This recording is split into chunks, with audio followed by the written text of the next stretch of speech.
बुद्ध ने बताया कि वासना वास्तव में एक कमी का एहसास है।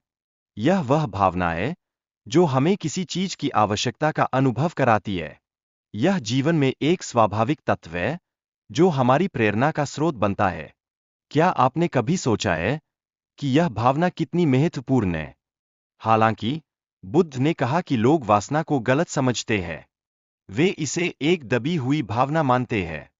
लेकिन क्या इसका गलत उपयोग करना ही समस्या है? यही वह बिंदु है जिस पर हमें विचार करना चाहिए। बुद्ध ने स्पष्ट किया कि जानवर वासना का उपयोग केवल प्रजनन के लिए करते हैं, आनंद के लिए नहीं। लेकिन मनुष्य ने इस भावना को अपने सुख का आधार बना लिया है।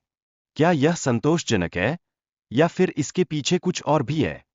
एक लड़का अपनी गतिविधियों में इस कदर खो गया था कि वह अपने गुरु के सिखाए गए कार्यों को भूलने लगा। यह स्थिति उसके मानसिक तनाव का कारण बनी। क्या आप समझ सकते हैं कि जब हम अपने मार्ग से भटकते हैं तो क्या होता है? उस शिष्य ने अपनी इच्छाओं के कारण ध्यान केंद्रित करने में कठिनाई महसूस की। यह उसके जीवन में असंतुलन और असफलता की ओर ले गया। क्या हमें अपनी इच्छाओं पर काबू पाना चाहिए या फिर उन्हें अपनाना चाहिए? जब गुरु ने उसके छिपने की गतिविधियों को देखा, तो उन्होंने उसे इस विषय पर समझाया। यह घटना शिष्य को अपनी गलतियों का एहसास दिलाने वाला बन गई। क्या कभी-कभी एक सलाह हमारी धारणा को बदल सकती है? लेकिन शिष्य ने बार-बार वादे तोड़ डाले और अपने मन को नियंत्रित करने में असमर्थता जताई। यह समस्या वास्तव में सभी को प्रभावित कर सकती है। क्या हम भी इसी तरह की चुनौती का सामना कर रहे हैं? गुरु ने शिष्य को यह दिखाने के लिए पानी के प्रवाह का उदाहरण दिया।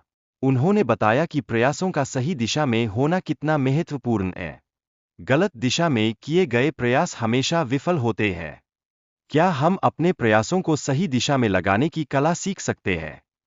अंत में गुरु ने स्पष्ट किया कि यदि पानी का स्रोत बंद कर दिया जाए तो नकारात्मक सोच को भी रोका जा सकता है। क्या हम अपने जीवन में नकारात्मकता को नियंत्रित करने के तरीके खोज सकते हैं? गुरु ने शिष्य को यह भी बताया कि हमें नकारात्मक विचारों को दबाने की कोशिश नहीं करनी चाहिए। यूं करने पर वे और भी मजबूत हो जाते हैं। क्या कभी-कभी हमें अपने विचारों को खुला छोड़ना चाहिए? शिष्य ने अनुभव किया कि बुरी संगत हमारे अंदर नकारात्मकता ला सकती है। इसलिए सही लोगों के साथ रहना अत्यंत जरूरी है। क्या आप सोचते हैं कि हमारे संबंध कैसे हमें प्रभावित करते हैं?